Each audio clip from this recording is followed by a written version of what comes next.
Good morning, Nigeria. It's a terrific Tuesday on Some TV morning show. My name is Abraham Minor Judah. This is where your day starts with sunshine. Even though right here in Jalingo, it's a rainy Tuesday morning. The cloud is disagreeing, but I know you've got sunshine in your life with your bright smile. You can put joy and whatever it is you want to put around your environment, only if you just start the day with a smile. They say Tuesday is just Monday with better shoes. So step into today with style, spirit, and a sprinkle of purpose. Now, let me tell you a short story about this fruit, this flower, hibiscus flower we call zobo. There was once a young girl who was living with the grandmother, and the grandmother usually does this, what they call zobo, hibiscus flower, turn it into what we call zobo drink. And in those days, they tie it in a polythene, these are nylon bags. And she looked at it, and people were buying it. She decided to put flavor into it, to bottle it. And today, she's running a thriving business with just hibiscus flower. So there are a lot of opportunities around us. What do we need? We need passion, persistence, and innovation. And you also need a heart brimming with blessings. And as Aliko Dangote once said, you must build a formidable business on foundation of integrity and vision. The opportunities are here if you are bold enough to see them. So to every investor watching this morning, Taraba ain't just a place on the map. It's a gold mine of agriculture, tourism, and untapped mineral wealth. The land is green. The people are ready. And the future is calling. Invest in Taraba State where nature meets opportunity. Once again, welcome to the morning show on Some TV. And with me this morning, on this wet Tuesday morning, to add sunshine to your life, is Mr. Iradane Kukwen. Good morning. Good morning, Mr. Abraham. Yes, it's a wet Tuesday morning. Actually, very wet, and it's a good thing. It's a rainy season, and it's good for our crops that we've planted. Yeah, but it's good. This morning, I see people trooping to the farms, people with gardens around, and I'm also, do you do some form of garden? Not really, but I planted something somewhere in the farm. Okay. And you notice that tractors are moving. Yes, tractors are moving. People that are using the normal hoe. I saw somebody with this hoe that we use in southern Taraba. These heavy hoes? Yes. Okay. I saw him carrying like 4. The day I tried using that hoe, I almost enjoyed I tried it in secondary school once. We had a Greek practicals. Okay. So I tried using this heavy. Okay. I couldn't just manage my hand around that. All right. Yeah. And that's why I prefer spades while doing my gardening, because I love to keep gardens of vegetables and rest of it. And today, I've gotten some of the seeds and I will sprinkle them over the weekend. So maybe in the next few months, you can come pluck some vegetables spinach and the rest of it. All right. Well, that's the good thing about Taraba. Whatever you drop on the soil, it grows. Hardly will you plant anything in Taraba State that it will not yield. Yeah, yield. Somebody said, I told you about how we planted pear in Takum. Yes. And the tree is still standing as we speak, and it's still bearing fruits. And one thing, there's this something that interests me. I've noticed that during the rainy season like this, you see every corner of Jalingo. And I'm sure it is like that everywhere. You see little gardens everywhere. You see potatoes. You see kids. They just see a plot of land in front of the house. If you are not cultivating it, they come and cultivate it. You see, and it's something that is good. And you just don't allow the land to go to waste. If you are not planting flowers there, then plant something to eat, and it's a good one. And I always encourage people, let people plant gardens around your fence or whatever it is, so that, so it might just be a meal for someone one day. I know somebody in this Abuja Phase 2 around essential drugs, right in his compound. He has a very large compound. He plants crops, and at the end of the day, he harvests like 1 or 2 bags in the compound. In the compound. I was joking with him. I said, this one is more than a garden. This one is a farm, it's not a garden. Well, let us go to the papers this morning. Let me see. Which should we start with? Okay. Well, the network, probably because of the rain, is... Okay, let's start with Vanguard. Let's start with Vanguard. The Vanguard. Well, let's take the stories. We have 2027. Atiku Amechi, El-Rufai hungry for state resources, according to the APC. 2027 will decide Tinubu's fate. Ex-president replies APC. That story is on page 5 of the Vanguard. And a lot of papers carry that story. And we are going to take it later, because once we start talking about the APC, PDP, we may not be able to go into some. It's a very, very deep. Honestly. And you know what amazes me? Atiku, Amechi, El-Rufai, 2014, they were in the same party. Yes. 2015, they were the core members of APC. Now APC are saying they're hungry for state resources. Is that the beauty of democracy or the ugliness of democracy? Well, so many things is wrong with Nigerian democracy, but I think this is our style. We still have 1 or 2 things that we need to do as a nation, considering the opposition and the ruling government, the ruling party. 1 or 2 things need to be settled, but somehow our own type of democracy, where you can defect, in the morning you're in PDP and in the evening you can be in APC, is kind of funny. There is no any law against that, particularly like that, so... Okay. It tries. Let's go to another story. Alleged sexual harassment. Omokri dismisses Natasha's evidence. That story is on page 7. Then 61 killed, over 200 houses razed in fresh herdsmen attack in Benue. Keep coming. These stories keep coming. It keeps coming. And look at it just below it. Niger flood, 503 households affected as death toll hits 200. You can see 61, 200 deaths. OBVC Sins of Niger flood donates 20 million naira. May the soul of all those who died in the flood in Niger State, especially Mokwa, may their soul rest in peace. And we call on all the authorities to ensure that these people receive succor and rescue. People are rescued from these flood-prone areas. And there's also a message to everyone who lives in an area where they've been flagged as the hotspots for flood. It's time we start relocating to higher grounds. You don't have to take any chances. If your community is listed among the communities that are described as flood-prone areas, you don't have to wait for the flood to evacuate. You don't have to wait for the flood to evacuate. You don't have to wait for government. You don't have to wait for any security agency to come and compel you to leave. Just look for a place where you can relocate to and relocate. It is better for you to be alive than for you to come and claim ownership of your ancestral home and other things like that. All those considerations are only valid when you're still alive. When you're no more alive, you don't have any business with ancestral home and all those things like that. So. Now for Salah, federal government declares Friday, Monday public holidays. This is something that I believe those those in the business of public holiday will be happy about. Yes, I think the Salah is on Friday.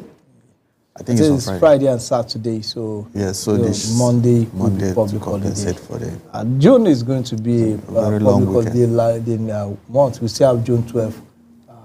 It's the Democracy Day. And look at Kano. Kano State has declared public holiday yesterday. For those. And the governor has also declared that public holiday in Kano will start on Wednesday.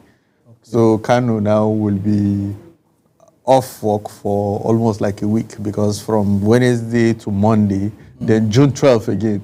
So, But the thing is that they won declare by Kano State with just for yesterday and the Wednesday will be restricted to only people for Kano State Yes. businesses. Yeah. But like there wouldn't be a bank holiday, the banks will still function. Which is I think it's only for schools. okay. The specification is only for schools.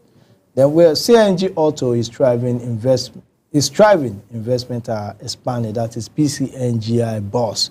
That story is on page 20 of the Punch, page 20 of the Vanguard. Sorry, no one can sack me from PDP. Wike, we are focused on unity, reconciliation, not punitive measures. That is PDP. Niger flood. Okay, we've looked at that. Let us take the major airline SSCE. Stakeholders disagree with WAEC NECO use of CBT. Facilities grossly inadequate. NAPTAN, NANS, KONOA, ASU. It will badly affect students' writing skills, says expert. It's going to keep practicals, say reps, a mode of exams unadaptable to CBT. Education advocate, it will reduce exam malpractice. Ministry of Education, so you could see different reasons why this should be done or it should not be done.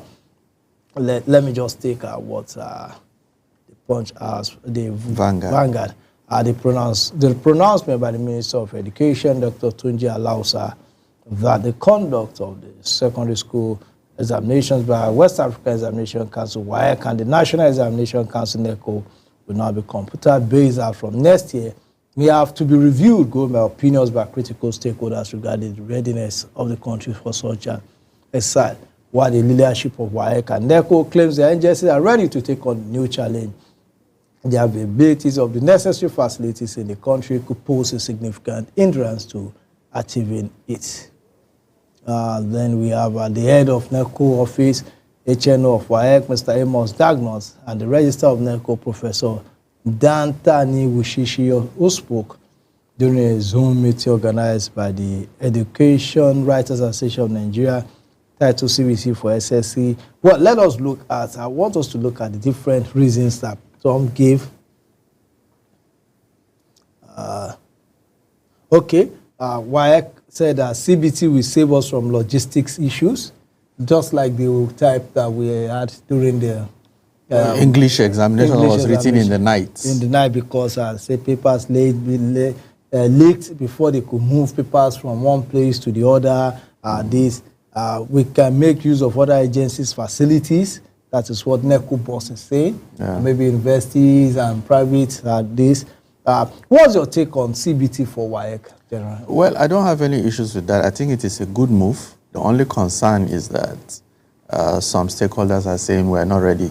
But if WAEC and NECO is ready to synergize with other agencies, just like the WAEC official here is talking about, if they synergize with facilities on ground, universities, even JAM, you understand, and other agencies that can help these exams be as credible as we are looking forward to it, then there is nothing wrong with CBT exams.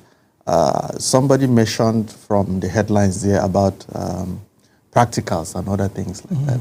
Some subjects are not practically based. Yeah. The practicals will still be done. Yes. Even when it is being written, practicals are not. So they can go ahead and do the practicals for the subjects that are practical based, and the ones that are not practical based should go ahead with CBT. In fact, it makes things easier. You understand? The National President of Congress of University Academies, KONOA, Dr. Niyi Sumono, opined on the directive to migrate to examination to computer-based tests by next year. I believe the intention is commendable, but he said it could lead to exclusion of some students, which I agree with him. We need to ensure that we have enough facilities. And then I think CBT tests should be embedded in the schools first, especially in the rural area. But if exclusion of students in the rural areas, is that what the KONOA official is saying?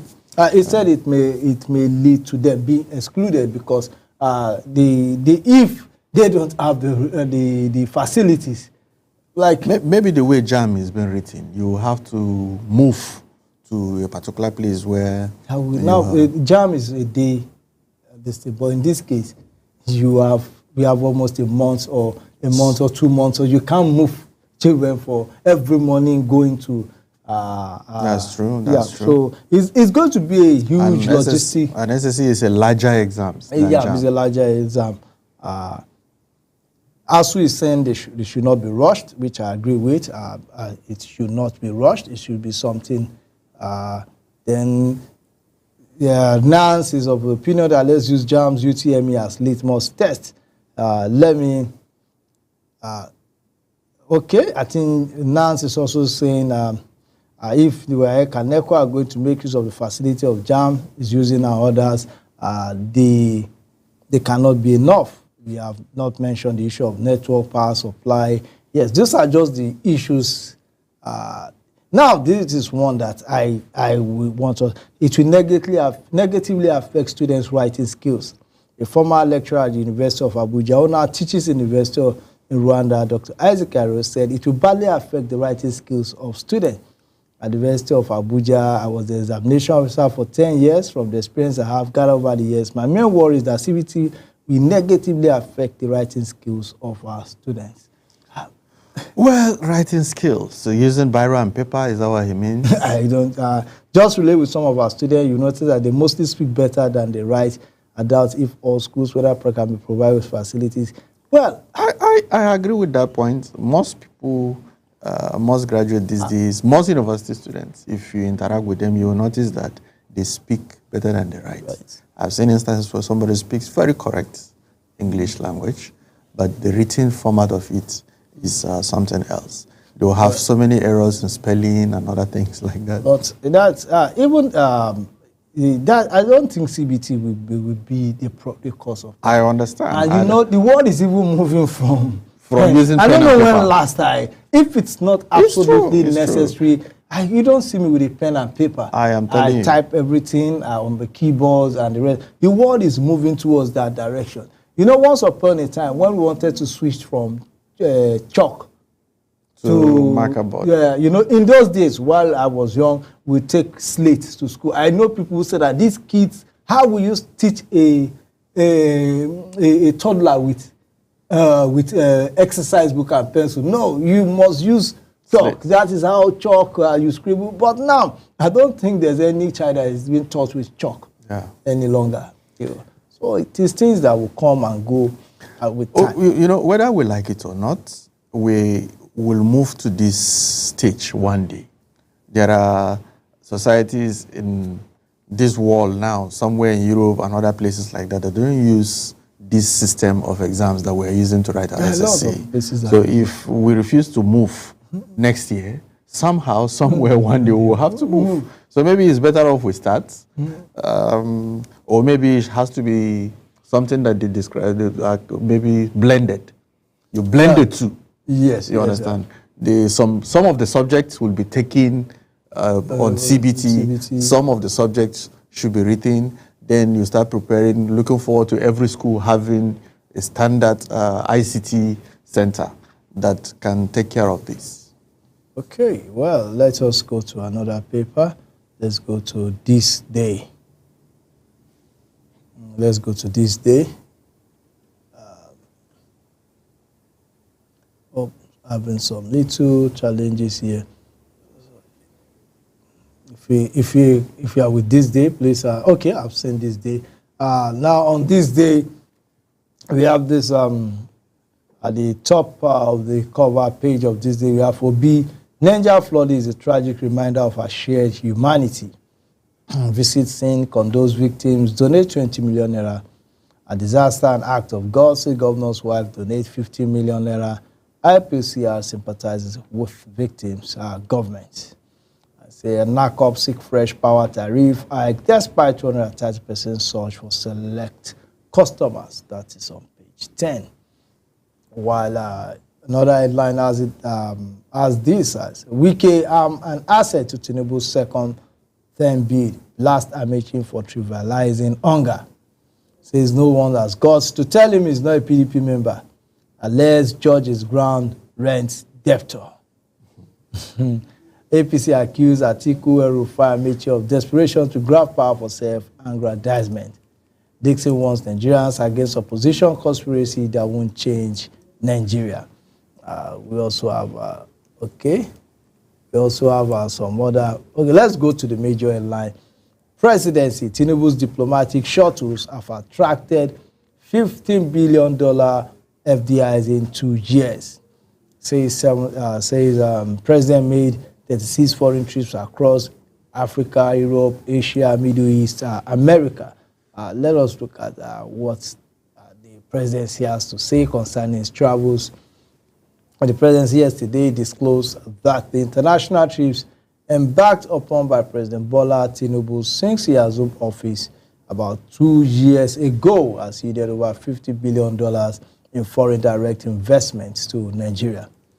Senior Special Assistant to the President on Foreign Affairs and International Relations, Ambassador Shola Enikan Laye, made this known while giving a midterm assessment of the President's foreign policy achievements. He stated that President Tinubu has embarked on 36 foreign trips since his inauguration on May 29, 2023, visiting countries across Africa, Europe, Asia, the Middle East, and the Americas.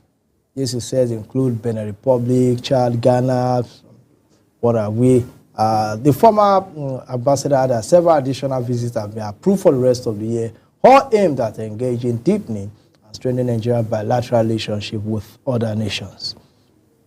He said, okay, now let's just look at, he said, according to him, this diplomatic effort has not only raised Nigeria's profile globally, but has also translated into tangible economic gains, while there were investment attracted through this foreign engagement. This, he said, included commitment for Suni Bati, ExxonMobil, Total Energies, Indorama, Jindal Steel, Coca-Cola, Apple, Maersk, Arise, Shell, Afreximbank, companies from the Netherlands, and a waste-to-wet industrial facility in Lagos. He said the total value of the commitments is stressed amount to over $50 billion.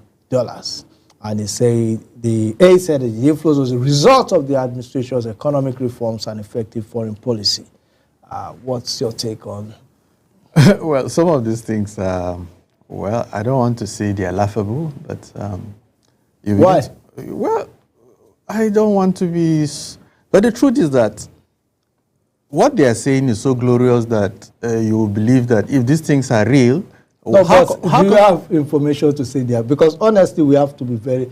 These are names of this thing that we should have data to say if they are real or not. Well, I'm not. If we can say it's not enough, but to say yes, that is my point.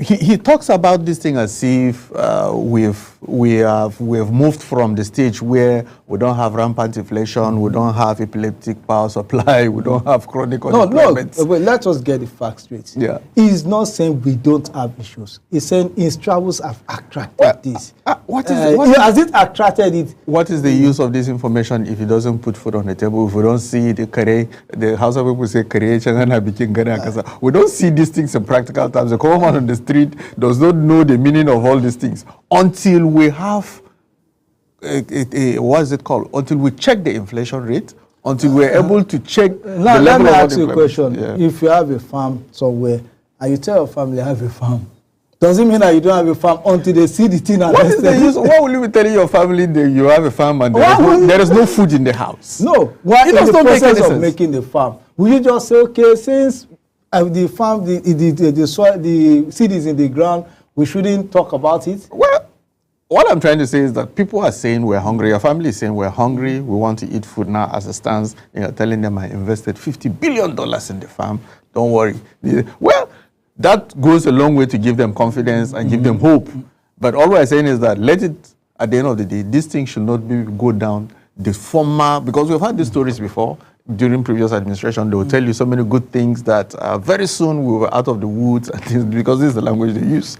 But if we cannot see these things in practical terms in the life of day-to-day Nigerian, then we should, all these things is English. Well, but to me, if you take in assessment of what you've done, you have to really, it is good to share this information. If these informations are not, there are opportunities out here. I see a waste to wealth industrial facility in Lagos. Afrexim banks, these are opportunities. If they don't let us know that these opportunities are available, we wouldn't know and we wouldn't be able to tap into it. Information is very, very important. It is not enough. I agree. I think the travels are getting too many. But for them not to let us know what they have been doing, then also for morale, it is always good. This feedback is always good for us to know, okay, this is what is going on. This is why the travels are here. This is what it has. If without these feedbacks, we may not really be able to assess the situation of things. We need foreign investments, but I think the travels are too much. But I don't think it is unnecessary because there are a lot of investors that need this information for them to move, for them to really make plans for the future. So, well, the president, you need to reduce your travels. You need to ensure that we get more investment. But I don't see anything wrong in... I may not be in position to be able to say with facts that these things are like this or like that, whether they are actually paying off or they are not.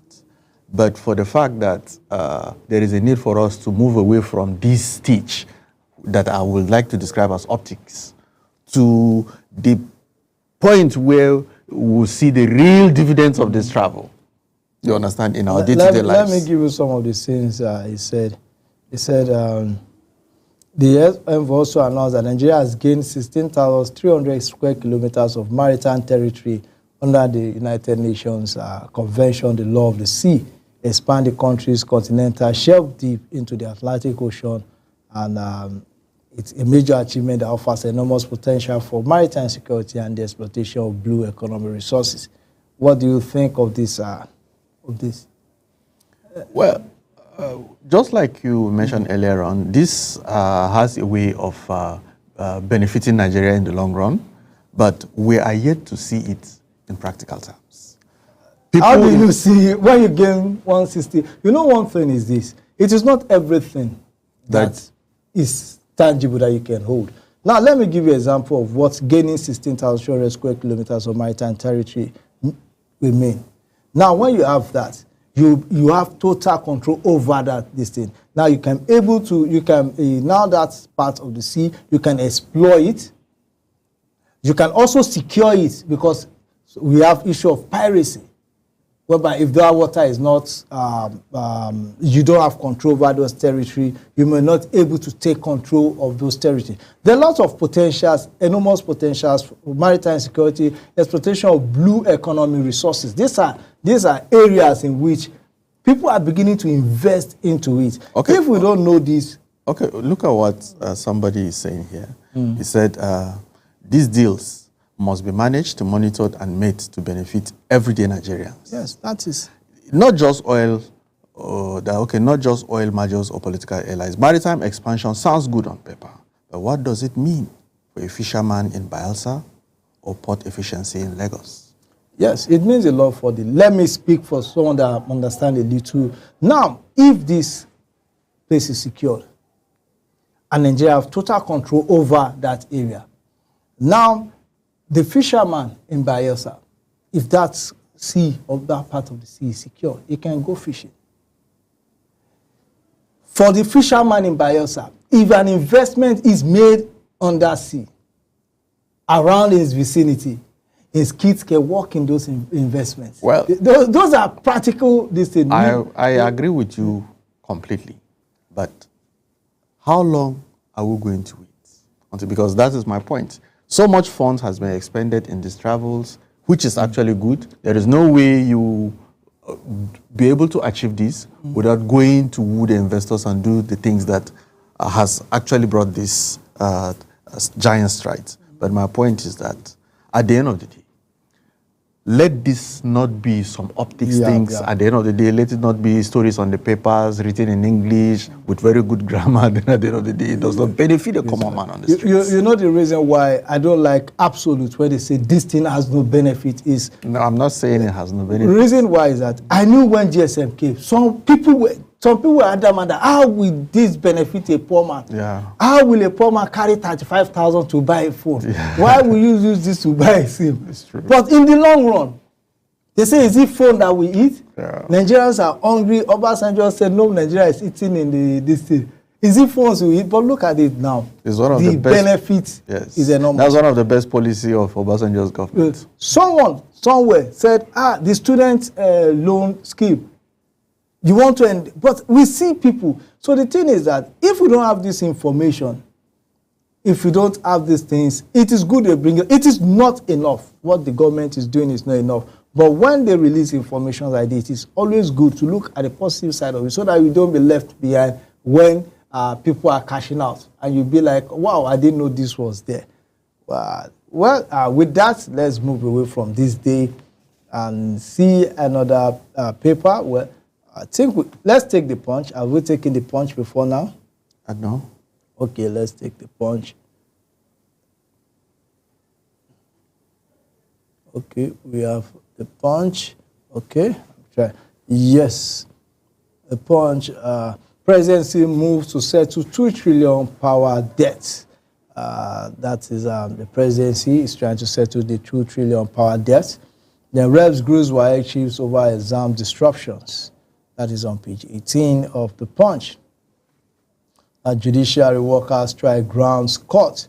Page 12 of the Punch. I think there's a need for the Chief Justice of the Federation to look into what are the cries of the judiciary workers and sort things out accordingly. 7 states spend 190% of revenue on loan repayment. That is on page 31 of the Punch. Page 31 of the Punch. Then federal government estimates 880 billion yearly for road maintenance. That's page 32.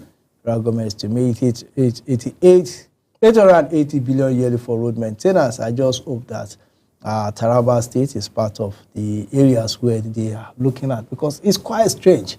Can't you find that all the federal roads leading into this part of the state are in very very terrible state? Could it be that we don't have representatives we have ministers, we have senators, we have House of Rep members, and no federal road leading into Taraba is in good shape? Honestly, it's something to be worried about. The Namne Bridge, I saw something on social media where canoes are being used now. Barge, those canoes that can convey vehicles across. We are moving back into the... Yes. I don't know why that, as it stands now, if I stand to be corrected, but I know that normally they don't do that kind of construction in the rainy season to build a bridge. Yes. So they will have to wait until the end of this rainy season before construction of that bridge may commence. And when did this bridge collapse? I think since in the dry season, long before the rains began. Now, I want us to look at this. Do you have an idea how many federal roads comes into the Taraba State? The Newman, Jalingo. Then the Okari. Okari Road is a federal road, and I think Bali too is a federal road. Bali leading to where? Down to Benue. Bali, Takum, Katsinala. Okay, Katsinala. Which of these roads is in good shape? Maybe Takum, Bali, Katsinala. Though from Takum to Katsinala is pretty bad. But from Takum from Bali rather. From Bali up to Jalingo. Bali to Jalingo is a very short distance. Yeah, it's not that bad. But from Bali to Takum is something else. Now from Okari to Namne. It's another story. Apart from the fact that it has been cut off because of the bridge that is damaged, the roads too is not in good condition. It's not in good condition. Then we have Jalingo Numan. If you are traveling from Jalingo to Numan, there are instances where you have to leave the road into the bush for up to 1 kilometer. It's been long. I don't think I've used that road. That road is pretty bad. I think maybe 2002 thereabout. That was the last time I used that Numan Jalingo road. And with the stories I'm hearing now, I don't think it's encouraging for me to even say maybe. At times you will have to follow if Because some of now people going to Gombe, is that the same road, Gombe, Jos? Yes. So they have to go through that. Yes, at times people follow Mayo Belua. Then go and turn. Then Ngorore. Yes, then Ngorore. come back Yes, to Numan. yes. This is quite. At times, if you want, at times it's even faster. Okay, yeah, because You it's a understand? long distance, Yes, but but the it's road faster. is better. From Numan to Jalingo is that, well, the road is actually very bad. Because I know, when we're in secondary school, the route, Numan to Jalingo is about less than 90 kilometers. But this is a journey of like the minimum of 3 to 4 hours. That's quite. Because you can't speed. You have to go very slowly because the road is actually, but there are instances where you have to leave the road, follow, paths that are just created so that you avoid some of these potholes. These trucks, there's a way they can just break away from the road and create another. Yes. Then by the time they follow that road for some days, they will damage it again. They have to look for another one. So the trucks they do two things. They create new roads and they damage it. It's not funny. It's not funny. I just don't know what the people that use that road, they're going through a lot. Maybe one day the president should come to Taraba and go to Numan by road. And he should just go with, what's it called? This normal vehicle, not those big SUVs. No matter how big the SUV is, it will know how far. At times in this big SUV, they may not understand some of those potholes. Well, we're calling on the Federal Ministry of Works, the federal government, our senators, House of Reps members, the ministers. In Taraba, the two federal government roads leading to the state is in very, very terrible shape. And I think on our screen there, is that not an name? No. Okay. That's just. Okay, so it's a very, very terrible situation we're facing here, and we'll call on Senator Shaibu Lau and Honorable. Senator Shaibu Lau, Senator. The senator from Taraba Central and senator from Taraba South, does it involve them? Yeah, it involves them. Jim Kuta and the rest of them. Yes. Even their side, the roads are not good. Yeah. And it's a collective effort. Well, it is well. Let us go to another story. IATA decries high airlines operating cost in Nigeria. That is AITA, it's the international airline, whatever it is, page 32. Then we have Boko Haram fueled by political elite to destabilize Tinubu, Kalu. Well, some of the stories, you begin to wonder why people say all these things. They just, some years back, it would be these are the opposition. When these people are in the opposition, it was claimed that they were the one fueling it. Now they're in power. It is those that I just keep wondering. And my problem is that people make these statements and nobody calls them to question them. That is it. People make very the Kalu that made this statement is a deputy speaker, House of Reps. And for him to make, I stand to be corrected, but I think he's the deputy speaker, House of Reps, that made this statement. And for a high-profile Nigerian like that to make this kind of statement, he should be able to tell us who are this opposition. He's insinuating the PDP or who? So we even go further. I know people in the Senate. I know people in the National Assembly. I know people in this government who are criminals. And if you know them and you don't, I think you are also complicit. That is just it. If you know about a crime and you refuse to report the crime. National Orientation Agency will say if you see something, say something. So by the time you see something and you're making a blanket statement, opposition, instead of you to pinpoint this member of the opposition and Mr. this member Alaji A, Chief B. That is it. Lagos APC Labour Party in turmoil as PDPI's local government poll upset. That story is in page 7. Then the major headlines: Wike's Tinubu's endorsement sparks opposition firestorm. PDP bigwigs opposition party split over minister stance. But George Amechi Camp others vow to fight Wike. Wike is always stroking firestorms. Well, I don't even know why he's still a member of the PDP. I don't know. He said nobody can take it. But the truth is that, is it possible for a woman to be married to 2 husbands? Well, in India, yes. Well, that is a very serious case. In India, yes. In Nigerian politics, yes. I don't know. I don't know why he stands to get by all these things. Yeah. You are in the opposition and you're still campaigning for the ruling tormentor in chief of your party. And you're celebrating it. I don't know why. You should just decamp. There is no law against decamping. You should just move to the APC as far as I'm concerned. We look at the story of the People's Democratic Party, the New Nigerian People's Party, Coalition of United Political Parties, and others have strongly criticized the Minister of the Federal Capital Territory, Nyesom Wike, for openly declaring his plan to lead President Bola Tinubu's 2027 re-election campaign. During a media chat on Monday, Wike described himself as a key asset in helping Tinubu win the 2027 election. Now, to me, if you look at it, he's even way more. To me, he's even more honest than some. Some of these people making this statement, just go through their name. By 2027, you will see them. You will see them saying behind President Bola Ahmed Tinubu. Why some behind President Bola Ahmed Tinubu today? By 2027, you may see them call him Oman. So that is the shame of Nigerian politics. But is there, maybe there is a plan by Wike's faction in PDP to form a coalition government with the APC in case if they emerge as the winner of the election? Then what will they call themselves? They will remove the name PDP from themselves, or how will they go about it? Because the way Wike is talking now, there is a way that maybe he wants to form, what's it called? They want to endorse Tinubu in the long run, campaign for him. Have you forgotten what they did? They've already shown us what they can do. In 2023, you have these 5 governors. Yes. That were making their own moves. Yes. They didn't go with the...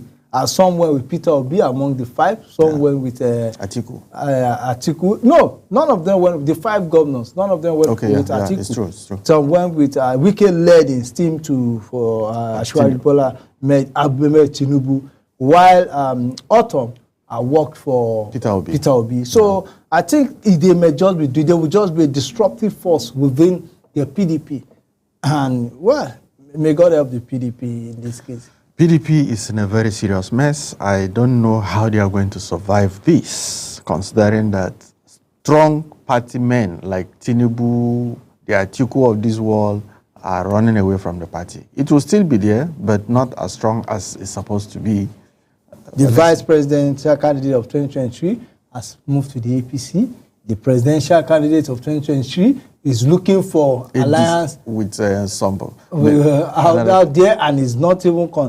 I don't think if you ask him if he's still a member of the PDP, I wonder what he will say. I think if I meet him, I will ask him, "Are you still a member of the PDP?" Atiku? Yes. Well, I doubt if he is, because he has not. Even Wike didn't attend that last meeting that they had.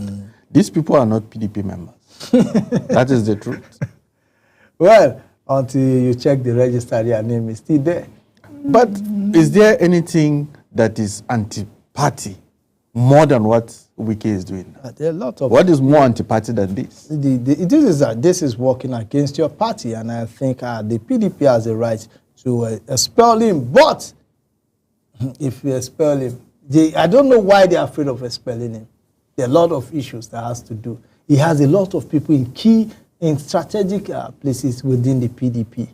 And that is why there are a lot of people that said it is the hand of, the voice of Jacob and the hand of Esau.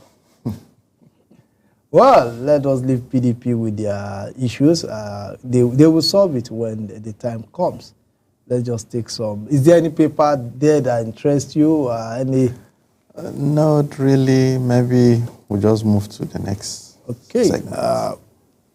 Okay, let's look at the Guardian. There's this headline on the Guardian because of time. Let us just quickly go through the headlines on the Guardian. Then we'll look at that. Well, do you have the Guardian there? I saw a story there that I want us to take. The network is quite slow. Maybe it's because of the rain. Okay, I've seen the Guardian. Let me just take the headlines that will take the major story. Amokwa flood, over 1,000 still missing, 200 bodies recovered. That's it. News is on page 3 of The Guardian. The NAF strikes kills 20 bandits, 5 vigilantes in Zamfara. Amnesty International demands probe. That's on page 3. Rebuttal warning against ransom payment to kidnappers. That's okay. That's an editorial. Then PDP child AGF Association government sues federal government for stopping council allocations. 16 years after meltdown, Nigerian exchange market cap surged by 347.5%. In 2027, PDP's internal crisis worsened as Wike judge trade words. Natasha's denial of sexual harassment allegation against me, an afterthought, says a mockery. And this is on page 6. Over 950 Southeast locations occupied by bandits, herdsmen, kidnappers. That is on page 29. So let's take the major stories. Publish or perish. 97% of public varsities default in online visibility transparency order. This is the story. Say Uniport, Futa, 12 others failed to comply. Uniben, ATBU standouts. Unilag, Unilorange, UI, ABU, UNN, Uni Abuja, 17 others in partial compliance. Many institutions digitally backward, Bogaji laments. Say despite the May 31 deadline issued to federal institutions to disclose key financial institutional data on their website, 70 out of the 72 federal tertiary institutions have yet to comply fully with the transparency order. Of the 41 major institutions sampled by The Guardian, only 3% fully comply, while 97% are yet to fully comply with the federal government's directive aimed at promoting transparency and accountability in the tertiary education subsector. This is our tertiary institution, just to create, just to have disclosed financial and institutional data on their website. 70 out of 72 have yet to comply. Yeah, this is a deficit for Nigeria as a nation. There is a need for them to sit up. If they continue like this, it's not going to augur well for this nation. I wonder what the EFCC is doing about this, because if this directive has been given and there is no compliance from these institutions, people at the arms of the authority there should be questioned. They should be quizzed by EFCC and ICPC and other regulatory agencies. There is a need for them to be serve as an example, though there are instances where we've seen people from the Ivory Tower who were assigned to be returning officers compromising in such a way that, but there is a need for them to still serve as an example for any other aspect of the society to learn from, considering that they are institutes of learning where character and learning are supposed to be channeled. Apart from that is where innovation should be. They should be the ones even showing the way. But now, if our institutions cannot do such things, maybe for due to logistics or whatever it is, because we look at it, it said as part of efforts to improve good governance and standards in federal institutions, the federal government recently ordered a mandatory disclosure of key institutional data on websites, including yearly budgetary allocation, research grants, revenue of the previous year, and current year allocation from the Tertiary Education Trust Fund, that is TET Fund. Others are endorsement fund of the previous year and the total student population. The Minister of Education, Dr. Tunji Alausa, directed as such a data be published on the institution's website on or before May 31st, 2025, with failure putting defaulters at risk of zero funding. Now, if our institutions cannot design their website to have this, these are things that we see in industries have these things. You go there, the information is there. Now it tells when they say the standard of education, we keep blaming these young people. But look at the system that they are learning under. Is this a system that will bring out the best of these young people? And this goes a long way to elaborate more on the funding and the way these universities are being governed and the way they are being run. If this information is not available for the public to know, how are we going to ascertain for sure that they are underfunded or they are not. Some of these things may not be as true as they want to show Nigerians. So this call for them to publicize it, publish it on their website is a good thing, so that every person that has access to the internet will be able to access this information and make an appraisal of whether they are making the wrong allegation or the right allegation. Okay.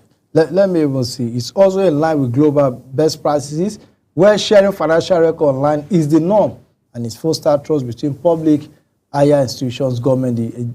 He said, for instance, in the United States, it's a statutory for public institutions, including universities, to disclose financial information, such as budgets, student population, expenditure reports on their website, or through state government portals. He says specifically in Pennsylvania, our first state-related university, University of Pittsburgh, Temple University, Lincoln University, and Penn State University are required to publish financial records online, include detailed financial information, employee salaries, and contract exceeding $5,000. Then you see, the one in the United Kingdom, universities are required to publish online financial statements as part of their yearly reports. In South Africa, the public universities in the country publish their books and balance sheets at the end of every year. And the checks by The Guardian, however, reveal that there's a low compliance with such directives in Nigeria, as managers of most federal universities thrive in data secrecy, though hanking after publish or perish from lecturers. There is a need for them to go ahead and implement this, because their refusal, their reluctance, shows that something is there for them to, they're hiding something. There is a need for them to open up the cupboard so we see whether there is skeleton inside or not. Yeah, now as we have it, it's only Uniben, ATBU? Uniben and ATBU stands out, while others out of 72, only 2 have complied. You may be surprised the can of worms that will be opened if these things are made public. You may be surprised how EFCC will go after some of these university administrators. I just hope when this, when the authorities take this thing, we won't be seeing strike again, ASU strike, SANU strike, and the rest of it. Well, maybe the strike may be as a result of some of this. Of course, you understand? Of course. So they should open up the financial details. Let's know whether it is true that they are underfunded or not. Okay. You understand? Well, that brings us to the end of this segment of the morning show. We'll now go for a short break. When we come back, the morning show continues on Sun TV.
people, una good morning this morning, and I dey welcome una to the pidgin section of our morning show.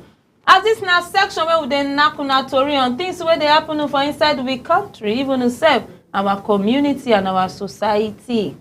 My name na Esther Oka Stephen, and with me na my personal person wey be Oga Moses Peter. Oga Moses, good morning, and thank you for joining me on the pidgin section this morning. Good morning. I'm happy to come here today. Okay, thank you very much. Myself happy to see you well because of say your face is shy well today. Thank you very much. Okay, Oga Moses, how you take see the weather now? Country people who for inside Jalingo here would enjoy rainy season well. How una own place for that side it be? I believe you say una self they enjoy the rainy season over there because for here, hey, na so cold we won't finish us for this place. Oga Moses no be so. Now, so the weather these days, I just enjoy the weather. Correct. Unlike before we heat, you know, go fit sleep well. But today, these days, if you sleep safe, even if you say you want wake up, go ease yourself. You no go no say money don't do because of the weather. It is very, very okay. Even today, self, I've been thinking I know if you come work because of the rain they fall. Exactly. But as I see say the rain can't reduce now, so I run enter keke, come work. Okay, country people, I hope so now they enjoy the rainy season well for that on our place. Oga Moses, thank you very much. Country people, na correct, I carry come here concerning about people who they are matter.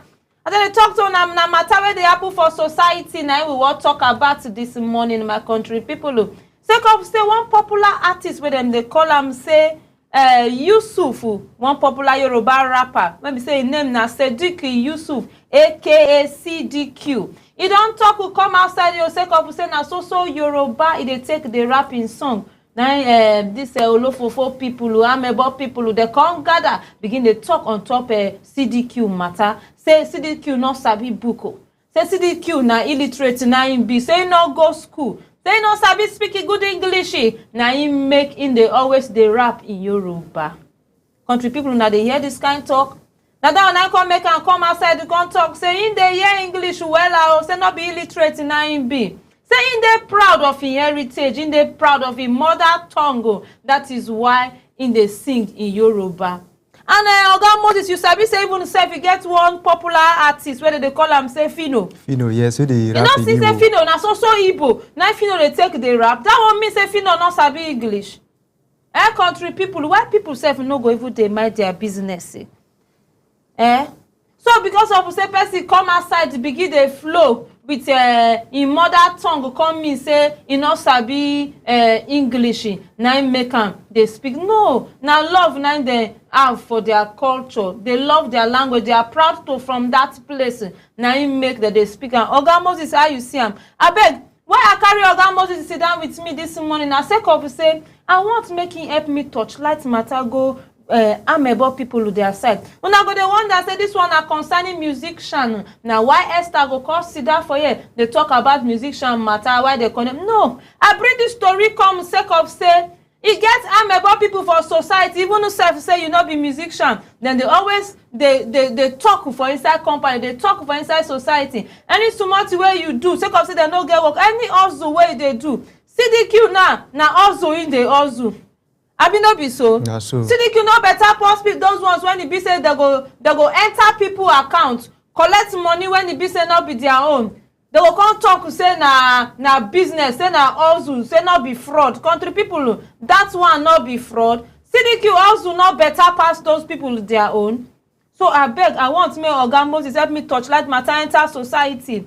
Oga Moses help me touch light matter enter society. Tell people say make them they mind their business well biko. All right, thank you very much. You know, one thing about this thing be say for him to come out, come they sing, come they rap in Yoruba, it means say in they proud of where in they come from. Correct. In they appreciate in heritage just like the way you talk. And not being be the person we first start this thing. Okay. There plenty they don't do am. As far back as like more than 10 years ago, Da Green do am. Okay. Aside from Da Green, Olamide they do am. Correct. So there are plenty they do am. People they use even Igbo, just like you talk. Fino they rap in Igbo. Two-Face itself they do am. They sing, yeah, they sing with Two-Face they sing with Idoma at times. Mr. Raw that time, Nigga Raw, okay. they rap in Igbo. So there are plenty where they do this kind of thing. If person feel sing and rap in Spanish, person fit sing and rap in Mexican, any languages. Why we will not go dey happy say people dey promote our own culture? Imagine. And you know one thing about music be say you don't need to understand wetin person dey talk before you flow with that music. You get plenty songs wey be say we no even hear wetin they talk, but we dey flow with am. So now one thing about music be that the melody, the harmony wey dey for the music, wey you feel relate with. Now wetin people like be that. So wetin they complain about CDQ, and me I no see anything inside. For the fact that you dey rap in Yoruba no mean say you no sabi English. Imagine. The thing na the impact wey you dey make with your music. The hustle wey you dey make am to see say you support yourself, you support your family, you support those wey depend on you, and you promote good thing for society. Now wetin you get people wey English full their mouth, but na dem still dey do bad thing, na dem still dey do all those kind of things. So no be by that one. You don't ever go meet am one-on-one, you speak with am in English, you know answer you. Correct. Now another thing be that, you know, say we dey judge everything, we dey judge people based on everything wey we see on social media. For the fact that you know they speak English, no mean say you know understand at all. In a your own way be that. You get people wey don't sing and rap in English, they know nobody sabi them. Okay. They can't sit down and say, Kai, it be like say as I dey sing in English like this, as I dey rap in English, people no understand, people know the flow with them. Make I come back and use Yoruba, make I come back and use Igbo, make I come back and use Hausa. So. You get many of them that they use Hausa. Magneto dey where they sing, where they rap with Hausa. Classic, they many of them. So now way of promoting our indigenous languages be that. And me I go even encourage them to do more. May they no stop, may they no listen to all these critics because say you want please people. Who you want please? Even Oyinbo, if you see their Burna Boy, see Wizkid, see the video. Okay. They go outside, go perform. People go there, Oyinbo man go there speaking pidgin for you, like saying don't say for Nigeria before. So now one thing about music be that if the beat they okay, wetin you they sing they okay. Now waiting people won't be that. People won't listen to music, make them forget their sorrow, make them dance, make them they happy. Now waiting people day after be that. Person no be this one no be school where you go say you must speak in English, you go write exam, you go pass.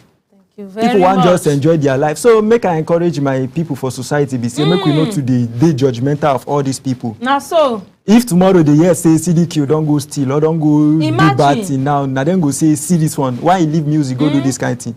And today now we they criticize them. So now wait till I get to talk with that. Oga Moses, thank you very much. And last everything where Oga Moses talk just try to point out say power day in being authentic. My country people will not be so. Okay, for those of you now we just they watch us this morning. This now the pidgin section of our morning show. As I tell you now section where we dey knack una tori on things where they happen for inside we country. Even inside our community and our society, as una can see. Now Lagos State matter na me carry come here this morning concerning CDQ, one popular artist, my country people. As the people they insult and they talk, say now so Yoruba they take the rap, say he no sabi speak good English. Now Oga Moses don't help me touch light matter now this morning talk, say even yourself if you know they sing in his language, that don't mean say no sabi speak English. Say Two-Face itself they sing in his language. Don't mean say no sabi. Our artists, plenty of them they perform for Obodo Yubo. Then they mix them with their language. Don't mean say they no sabi speak English. You don't go speak English for CDQ. Now you no respond to you before you come carry them. They work out online say no sabi speak good English. So I beg, there's power in being authentic. In they proud of your mother tongue. That is why when I see and say come outside they do all this one. Oga Moses even himself me say we sit down for here. So the reason why I carry this matter they come this morning. So e get some kind of time where they call it say Esther na so pidgin, Esther na so brokish she sabi. Esther yes so country people. That is why this CDQ matter me carry consider here so. My country people when I believe they say me now sabi speak good English. Now go be my judge your country people. So all this one are jealousy CDQ. That they jealous your also. Just as I take talk and now, my country people, I say those ones when it be said that they enter account when not be their own, that they proud say na also. That one are 419. Not be also. Even those plumber, people where they pack shit, say they better pass you where they go enter account when not be your own.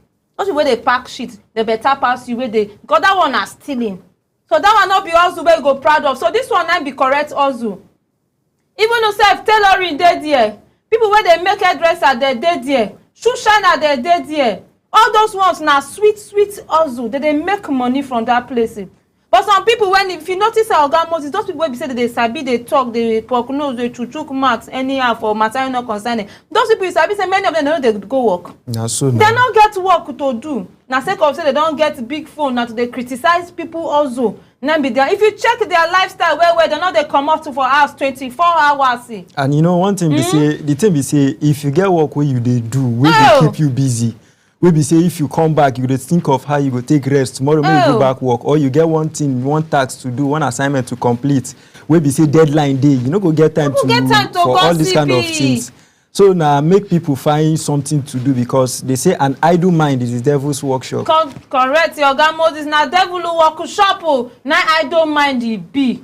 You will not come outside to do something good. Devil go take you work. And at the end of the day, that mat when it be say you they carry the cho with your leg, mio, pio, it go land you for jail one day. So because they don't begin they arrest people for una notice. Those of una where they waka mio, pio with your phone for hand, they enter house by house to gossip people where they busy for office. They don't begin they arrest people. So this your mat, you know go the award where go only give you now for prison jail. Yes, if they carry you go station now, just as in they talk and as CDQ. If you want stand on top this matter, begin fish out people now. At the end of the day, they go begin the beggar. Yes, if you go woman rights now, enter station, now there you go get your benefit. You go look and say this matter when it be say you they run anyhow on top people matter, it no make sense. So my country people, just as Oga Moses, you don't advise una, make una carry una mat to do better thing. Even this hand one they take the press for phone, they post. So this one not sabi speak English. This one is also brokey sabi speaking. This one is also in music and language they use. You know they fluent way for English. Make una get correct work. Do sake of say one day this mat one they carry waka anyhow. Go na for station now una go end up with this mat.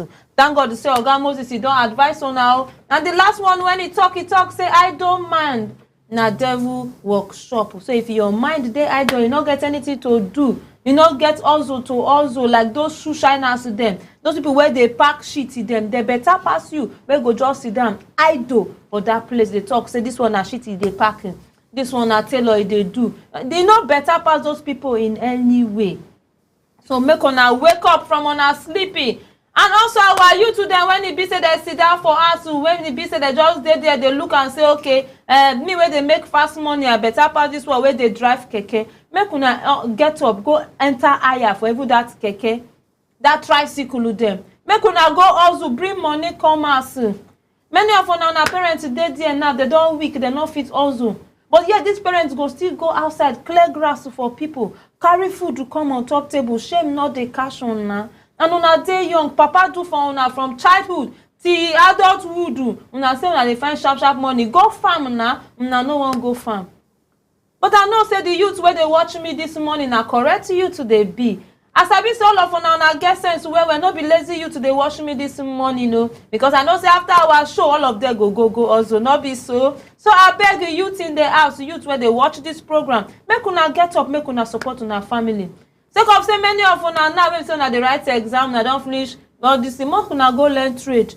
Make una learn one or two things when even we sef when you sit down here, we get to other work when it be say we dey do. Correct. Many of us for station we be tailor. Many of us we dey do one or two business, computer work like that. We dey take out the hustle anytime we not dey duty. So make una not look at say na only station we sit down. And work is good. Learning of bidding na correct something. Learning of computer, it also makes sense. And make una know they ignore little work like shoe shiner. If you see correct shoe where these guys that they make for here with ladies for inside north here, una go sit up well for that my area where I come up from. So make una learn trade, make una learn correct handwork. Youth where they watch this program this morning. People go laugh you, people go criticize you the way that they criticize CDQ. If na music you fit sing in your language where you know say you go make money. The rhythm, everything go well and make una do am. You if you sing in language, make you dey sing in language, you collect your money na sweet also the night. And you get wetin I wan talk. You know, okay. No matter the work wey you dey do, you get the way you go package yourself. Okay. You get the way you go brand yourself. You get people this before we dey look down on people wey dey make shoe, wey dey do. But if today, person go make shoe sell am 20k, 30k, 50k. So now the way you brand yourself, the way you package yourself, No be say you just, person wey go school suppose show say this person go school. In how you do. Even fashion designing. Before we dey call them say tailor, we dey call them say. But today you see them, you dey call them fashion designer. And then get town now. Now then they hot. Now then they make money. So all this kind of thing. Now the way you take promote yourself, the way you take package yourself. I feel even use social media self to sell your skills and what you they do. Correct. So country people una don hear am. So better hustling dey before people they look down talk say this one they make money, this one are for lazy people. There is those people that they make sweet cash, my country people. So make una no look down on anybody also. People where they make shoe, people when they be say that they do tailoring, people say that they pack shit, all of them are sweet also. You better pass thief. You better pass people where they kidnap. You better pass people when they be say that they enter people account anyhow say na also. So that one na fake also na 419. Now would they call that one? And when they grab you, you go face the consequences. Okay, Moses, make I first of all thank you this morning before I go thank my viewers. Thank you once again for joining me in the pidgin section of our morning show. Oga Moses Peter, you are highly welcome, Oga. Thank you very much. Okay, my country people, for those of you who be saying now watch this program at the Trowe salute to now well this morning. And also my youth for outside there. And also not be lazy youth now all of us be for inside Nanja. Now, except say you know one hustle. Now you go made up your mind say no one hustle. All of us now hustling people now will be. Even to say Oga Moses, he get one story one time concerning one crippled man. When he be say they push barrel, they saw this sweet chingum. Yes. Country people wanna see him. Even get one story when I carry knack on that man, no get handle. But the man try, they push barrel, my country people. The man they hustle. No get one hand, no get one leg. But that man still they hustle for survival. Hey, my country people, come talk more of we where we say we'll be gallant you too. Our hand they well, our leg they well. So I beg if na farming, make una run, go do na rainy season, I be this one. Work certificate. So I beg make una also catering, Even for offices, they feel employ you to the bake cake, to the do after your work, you go still enter kitchen for office, do one or two things, and they go pay you for it. So I beg you too and parents too, make una they push our children go learn and work. No be yes, they go school. And the ones when they say they no fit go school, plenty of them are tailoring. And now they are benefiting cool money. So some kind of times say no be school be everything, but school again na something. So I thank all of you for watching this pidgin section of our morning show. But meanwhile, make una not go away because the morning show will continue with Mr. Ira and Oga Abraham. My name is Esther Oka Steven. I thank you for watching this pidgin section. Nado.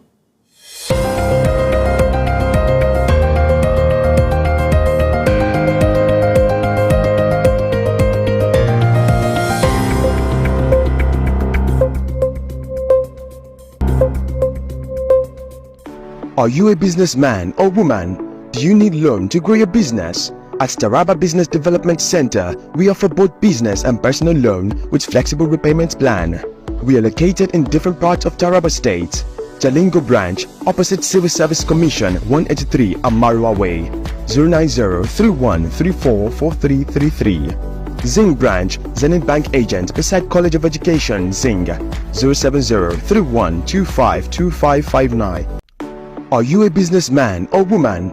Do you need loan to grow your business? At Taraba Business Development Center, we are...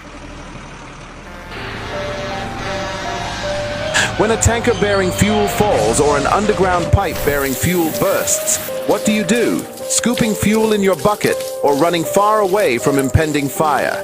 You have a few seconds to take the wisest decision. Walk away? No, that is not enough. Shift? No, that is not enough. Stay there and gist and take shots with your phone? That is madness. Run. Yes, run away.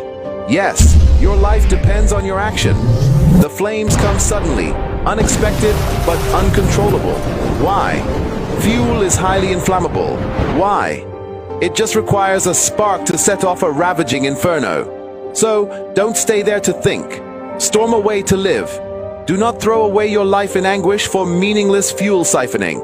Be advised.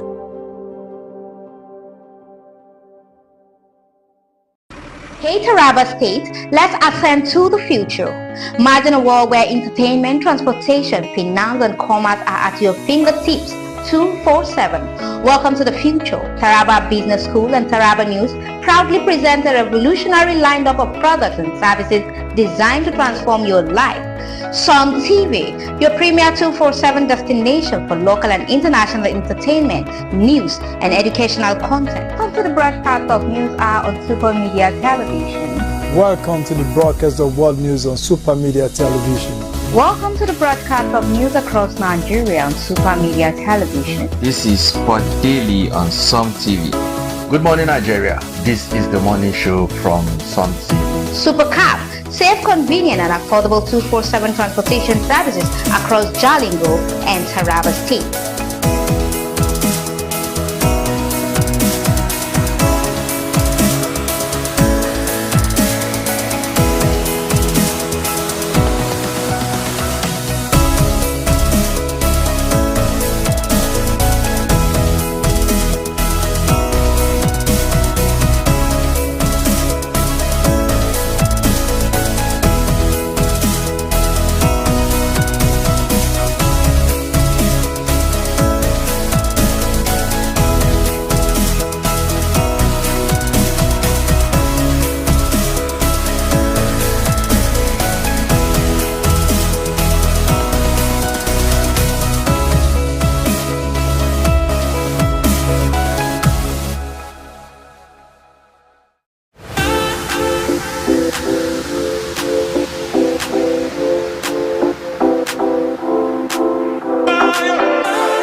Unlock seamless 247 financial transaction, easy loans, and rewarding savings with our innovative mobile banking solution. Taraba Online Market. Buy and sell local and exotic products. Connect with suppliers and grow your businesses 247 with our vibrant e-commerce platform. TBS e-learning. Access a wall of knowledge with our comprehensive online courses and myriad of professional programs. SuperSoft. Unlock exclusive subscription-based services, discounts, and reward. Don't miss this groundbreaking product and services. Join us as we all celebrate in the future and experience the future today. Taraba Business School and Taraba News, empowering your future 247. When a tanker bearing fuel falls or an underground pipe bearing fuel bursts, What do you do? Scooping fuel in your bucket or running far away from impending fire? You have a few seconds to take the wisest decision. Walk away? No, that is not enough. Shift? No, that is not enough. Stay there and gist and take shots with your phone? That is madness. Run. Yes, run away. Yes, your life depends on your action. The flames come suddenly, unexpected but uncontrollable. Why? Fuel is highly inflammable. Why? It just requires a spark to set off a ravaging inferno. So, don't stay there to think. Storm away to live. Do not throw away your life in anguish for meaningless fuel siphoning. Be advised. Both business and personal loan with flexible repayments plan. We are located in different parts of Taraba State. Jalingo branch, opposite Civil Service Commission, 183 Amarua Way, 090-3134-4333. Zing branch, Zenith Bank agent beside College of Education, Zing, 070-3125-2559.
Welcome back to the morning show on Some TV on a wet Tuesday morning from the heart of the city of Jalingo.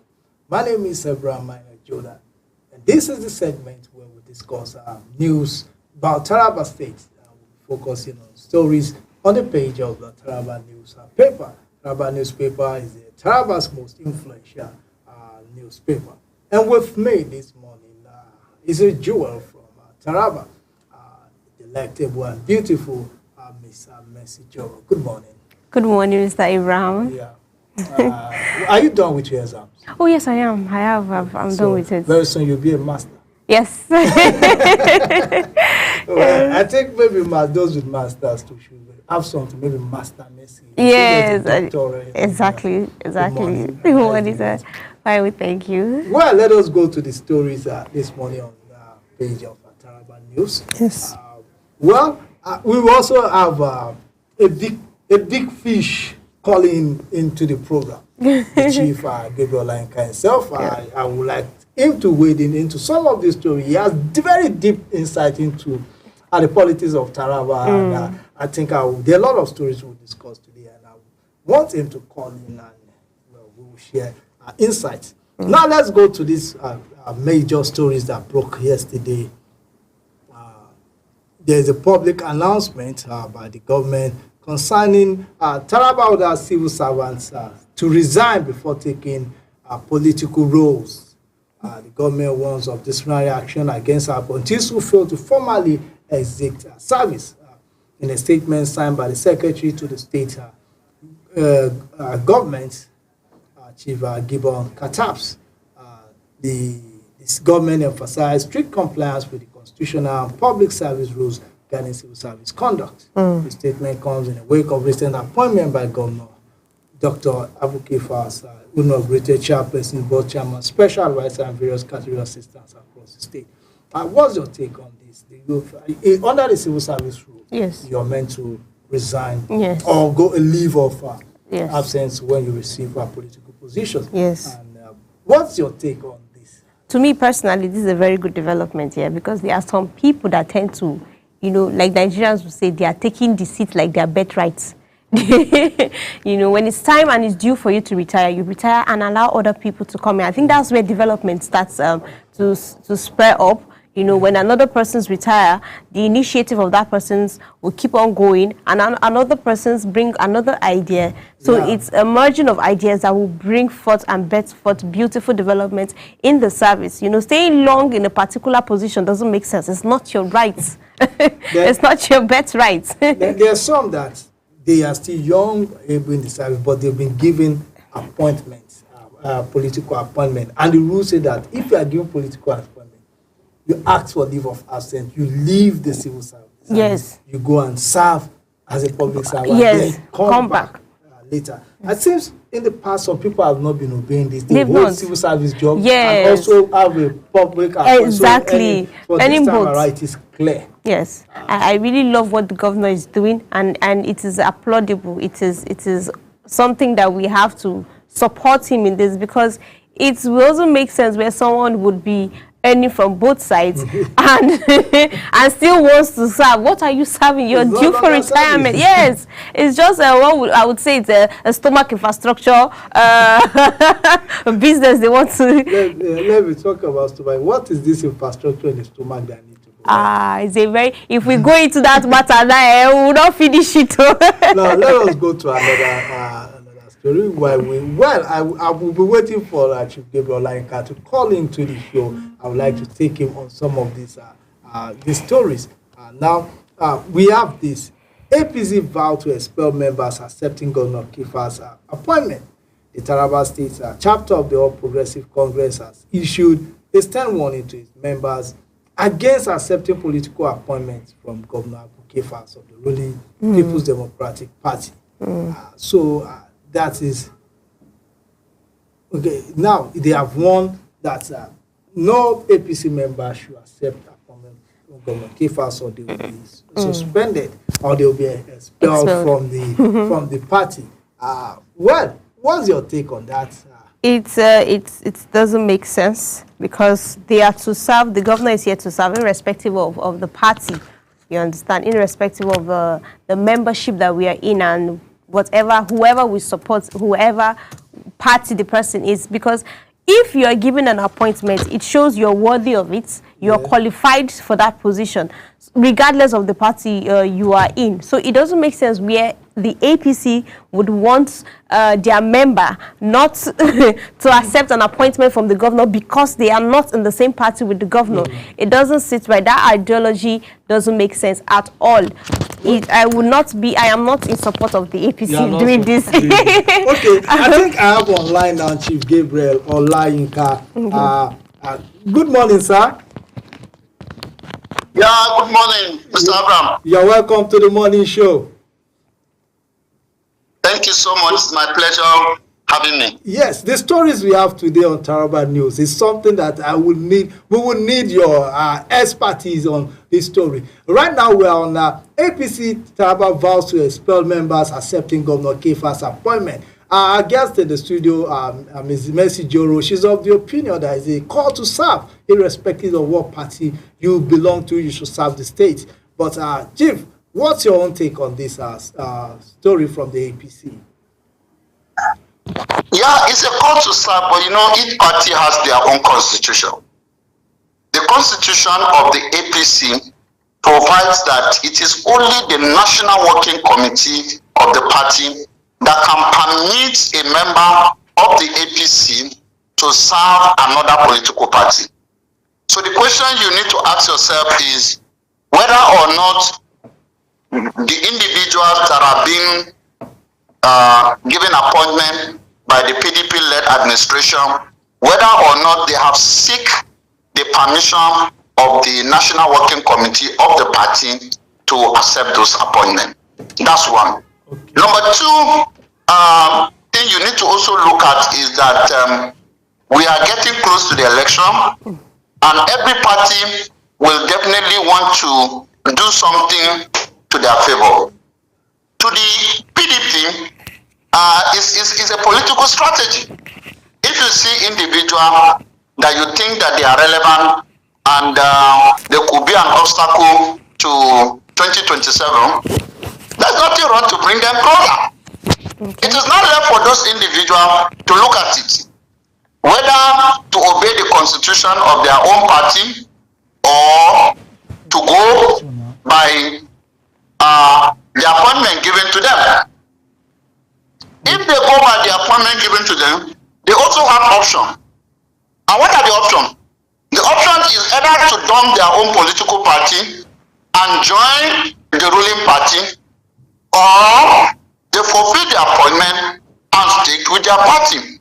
So you see, the matter is that every political party at this stage is trying to protect their own party. Okay. The PDP will want to do everything to scatter the APC.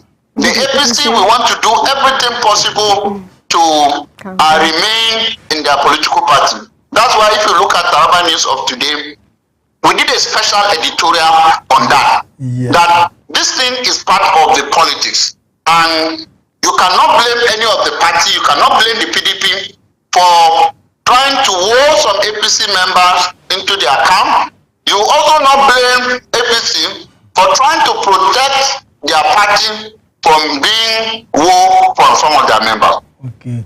Thank you. Our advisor, viewers, get a copy of Taraba News, and you very rich editorial there on this issue. We don't have much time, so I will go to a story we've taken before you join us, whereby Taraba, the government asks members of appointees, those appointed, if they are still with the civil service, the orders the civil servants to resign their appointments before accepting these political appointments. And that is the law. But how do you think this will affect these appointees in Taraba? There are also a lot of divide to this particular issue. Yeah, as you know, this is a provision of the law. You cannot be a civil servant and also be a political appointment. Yeah. You cannot be receiving salary from the same government, because some of these appointees are already staff of the Taraba state government. So if they are now given political appointments, some of them are special advisors, some of them as special assistants, some of them members of board, parastatals, agencies, and all that. So this also is left for the individual to decide. If you cannot be, they say you cannot have, eat your cake and have it. You cannot, you shouldn't want to retain your position as a civil servant and still want to collect a political appointment.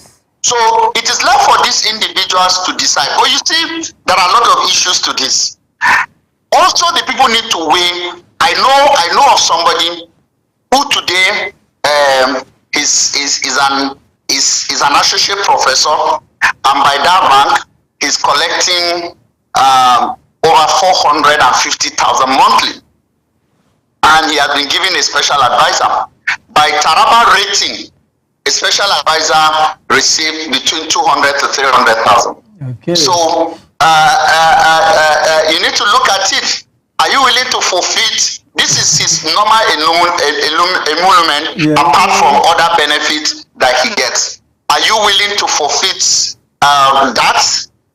You can also look at it as a call to service to your people and to your fatherland. So it is left for those individuals to take such a decision. But there are other appointees who are not statutory. You know, we have statutory appointees and non-statutory. When we talk about statutory appointees, they are the one that by virtue of the Constitution, it's stated, they are being stated in the Constitution, like some boards that are statutory boards, boards that have provisions of the State House of Assembly in the enactment of them. Members of those boards, automatically, they are supposed to resign. Also, people who by status, like special advisors, for instance, by status of the even 1999 Constitution, it provides for having special advisors on certain things by government. But there are other appointees who are not statutory, like special assistants, for instance. Those ones can take leave of absence. Yes. Leave of absence simply means that their salary will be stopped while they are still holding the political position, and when their salary is stopped, when they are holding political position, anytime they want to resume, they now write and resume. So these are the options available. So depending on what type of position are you holding, is it statutory position or a non-statutory position? If it is statutory position, by virtue of the law, you are expected to resign completely from your appointment. But if it is not a statutory position, you can take a leave of absence, and within that period, your salary will stop in whatever ministry agency that you are being worked on. Then when you finish your tenure, then you can now write to resume your service back. So these are the options available to this individual. So for me, what the Taraba State government have done is according to the law. It is not left for this individual to weigh their option between their salary, between their emolument, between call for service, between their political ambition. So these are what individuals will look at and take their own decision. Thank you very much for that. You really opened up this. I'm beginning to wonder, are you doing a law course somewhere that we don't know about? Maybe you are doing constitutional law. I'm a journalist. You are a lawyer. You are a political scientist. You are a mathematician. You are an accountant. You are a peace advocate. If you are a journalist, you must be all-rounder. Definitely, because I was suspecting maybe one of these days that you disappear. Maybe you are in a law school somewhere doing a law course, the way you are quoting Constitution this morning. Yeah, that's a good one. Now, let's go to another story here. I would like you also to make some comments on that. And the Emir of Muri leads both land and forest initiative. Governor Abuke Fas has constituted a steering committee led by the Emir of Muri, Alhaji Abbas Tafida, for the Taraba Initiative for Farmland and Forest Occupation, that is TIFFO. Hello? Hello? Oh, I think we lost. Hello? Okay, Chief Gabriel. Yeah, I'm with you. Okay, I was talking about the committee led by the Emir of Muri. Can you shed more light on what this committee duty is going to be like, and what are the expectations of the government and even Tarabas for this committee? Yeah, Taraba is trying to experiment something. As you know, we've been having herders and farmers conflicts all over the country. And this has been one major problem that is ravaging the whole of this country. The problem between the herders sometimes eat the crops of the farmers. The farmers, we've had killings across the northeast, the northwest, the north central. Is a national problem. What Taraba is trying to do is to create a problem, to solve this particular problem. And I have met the Emir at different fora where he tried to provide solution to this problem. And I think in the wisdom of the governor, even during the 29 May, December, at the flag up of fertilizer distribution in Taraba, the Emir still talk about this initiative. So I think what the governor is trying to do is to be able to give the emir and other members of the committee, because if you look at the people in the committee are people that has to do with issue that has to relate with agriculture, has to do with issue that has to relate with land, that has to do relate with environment. These are the experts that have been put together in that committee. Taraba is trying to solve a national problem. And what are the two things that this committee is expected to come up with? One is whether there could be an acceptable grazing route. An acceptable grazing route in which the headers will not need to go through the farm, and there won't be conflict between the farmers and the headers. So that there could be some established grazing routes in which the headers will be able to know that, okay, these are the roads that we're expected to follow. Another issue is the issue of ranching.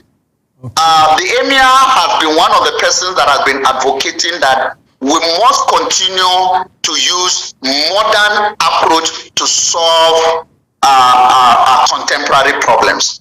He has experimented in his own word. He has been able to grow grasses, and he has cattle that you will not find anywhere. He grow those grasses and use it to feed the cattle, and so that the cattle will not need to begin to go around and enter people's farm, eat people's crop, and stuff like that. So this is what Taraba want to experiment, and for me, it's a laudable one. If Taraba is able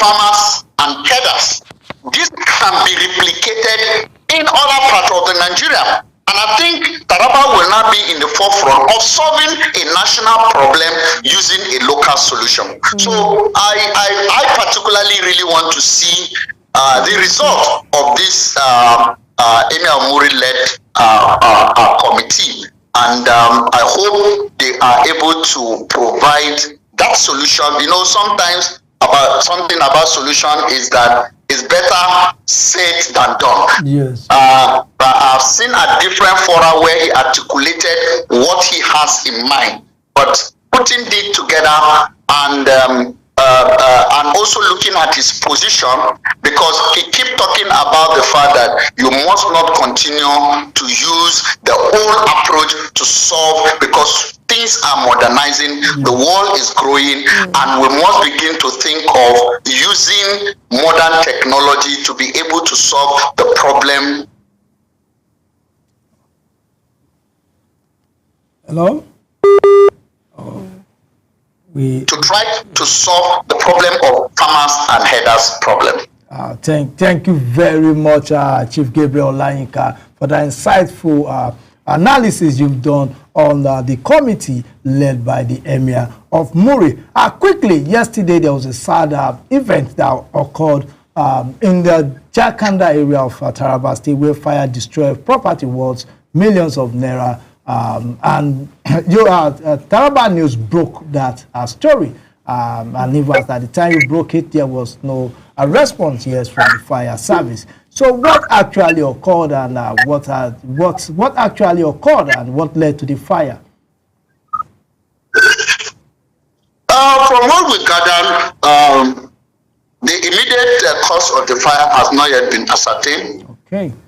But some believe that it may likely be connected to electrical spark, and of course it affected some houses along Jankada Road in Magwe area of Taraba, and properties worth millions were of course destroyed. But what is so pathetic about the situation is the response. The response of the firefighting service. From what we gathered, they immediately happened. They put call through to the fire service, and they did not come.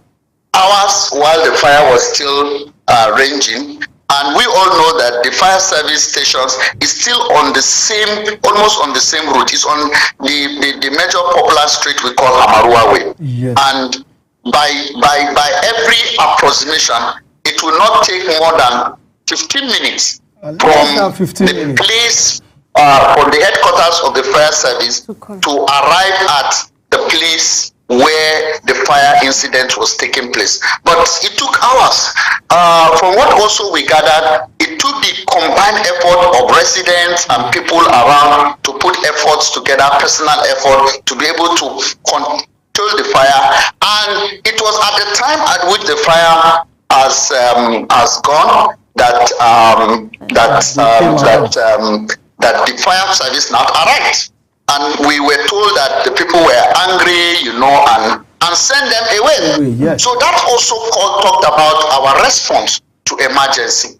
Because I have lived in other countries and I've seen the response towards emergency. The response in Nigeria, particularly in Taraba, is very poor. I have had a personal experience. I had a shop around ATC some years ago that fire destroyed.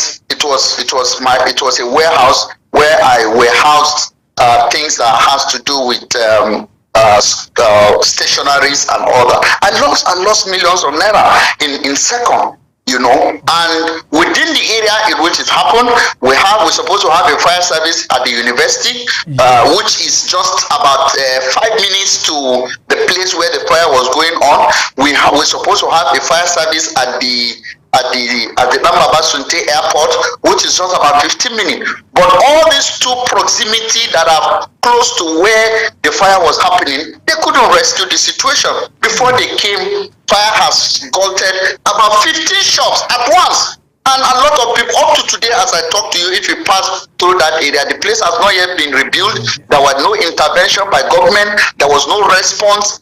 So I think this call for the state government to look at our emergency response, particularly as it relates to fire. We cannot continue and allow fire to destroy properties. We know that by constitution, the security of lives and property of people is the primary responsibility of government. That's what the 1999 constitution says. Every other thing you are doing in governance, if you did not protect the lives and property of people, you are not doing anything. Because the first schedule of the constitution clearly stated that the security of life and property of people should be the primary responsibility of government. So our government need to wake up to this primary responsibility. If you are doing whatever thing and you neglect the primary responsibility, obviously you are not doing much. So I think maybe some TV should invite the director, the controller general of fire service. Let's even hear from him. Because I know yesterday he contacted me after we broke the news and said they would like to do some advertorial. Maybe also people don't know the right channel to channel issue of such in nature. So I think I will advise some TV. Let's invite people like the director of SEMA. That is the state emergency agency. Let's invite the controller of fire service. Let's even come and discuss issue of emergency. Maybe the citizens are not getting it right. Maybe there is a method or approach that they need to tell us so that we can inform the public. But for me, I must comment SEMA, but what SEMA does most at times is post-crisis. We must not continue to do post-crisis. We must also begin to do pre-crisis. Post-crisis is something has happened, places have been destroyed, we go and provide humanitarian